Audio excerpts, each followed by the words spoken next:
अशा प्रकारे रामभाऊ आता आपण आहोत शिव तलाव परिसर. 2 नौका आहेत येथे आणि अतिशय सुंदर परिसर आहे. महाशिवरात्रीचे उत्सव वगैरे ह्या शिवमंदिरात होत असतात, म्हणूनच ह्या तलावाला शिव तलाव असे नाव आहे. इथे आपले मोठे बंधू यश प्राप्त करण्यासाठी या समोरच्या टॉवरमध्ये गेले होते, पण ते बाजूच्याच बिल्डिंगमध्ये स्थायिक आहेत. ती बिल्डिंग इथून दिसत नाही बरोबर, पण या झुडपांच्या मागे ती बिल्डिंग आहे. आपण तिथे चाललो आहे आता. आणि बजरंगबलीचं अतिशय प्रशस्त देवालय इथे, अतिशय उत्कृष्ट देवालय. नवग्रह आहेत आणि नवग्रहांच्या जोडीला तिथे मागच्या साईडला शनिदेव पण आहे, अतिशय उत्कृष्ट अवस्थेमध्ये.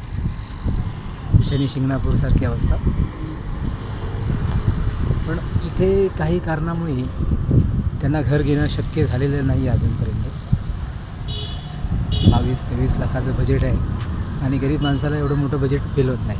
ओके, तर कालच्या दौऱ्यामध्ये आपण बजरंगबलीच्या कृपेने 25 घरं पाहिलीत आणि त्या 25 जमिनीसुद्धा आपल्याकडे आल्यात, पण त्यातल्या आपण 2-3च जमिनी पाहिल्यात. ओके.